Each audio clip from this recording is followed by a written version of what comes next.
আগের জন্মে কি তোমার ছেলে ঘোড়ার কারবার করতো? কি হয়েছে তোমার, কি বলছো এইসব?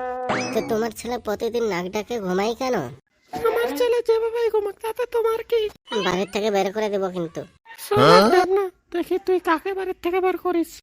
তোমার মাথায় কিছু আছে? সব তো কবরে ভরা। হ্যাঁ, আমি তো সবই জানি। তুমি দুনিয়ার সব থেকে বেশি বুদ্ধিমতী মহিলা, তাই না? ঠিক বলেছি? শালার ঢামনা, আমার সাথে মস্করা করা হচ্ছে। বেশি বেশি কথা বলবে না, আর একটা কথা বললে না দুনিয়ার সমস্ত খবর তোমার মাথায় ঢুকাই দেবো।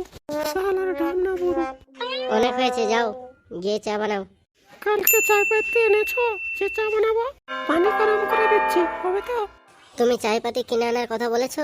সন্ধ্যা হলেই তো সিরিয়াল নিয়ে ব্যস্ত, আর কি বলবে? 100 বার বলেছি আমি কালকে, তুমি শোনো নাই তো আমি কি করব? আপনি তো খবর নিয়ে ব্যস্ত, আমার কথা কে শুনবে? তুমিও খবর দেখা শুরু করো। খবর দেখলে বাইরের হালচালের অবস্থা বোঝা যাবে, আর তোমার মতো সিরিয়াল দেখলে এরকমই ঝগড়া হবে।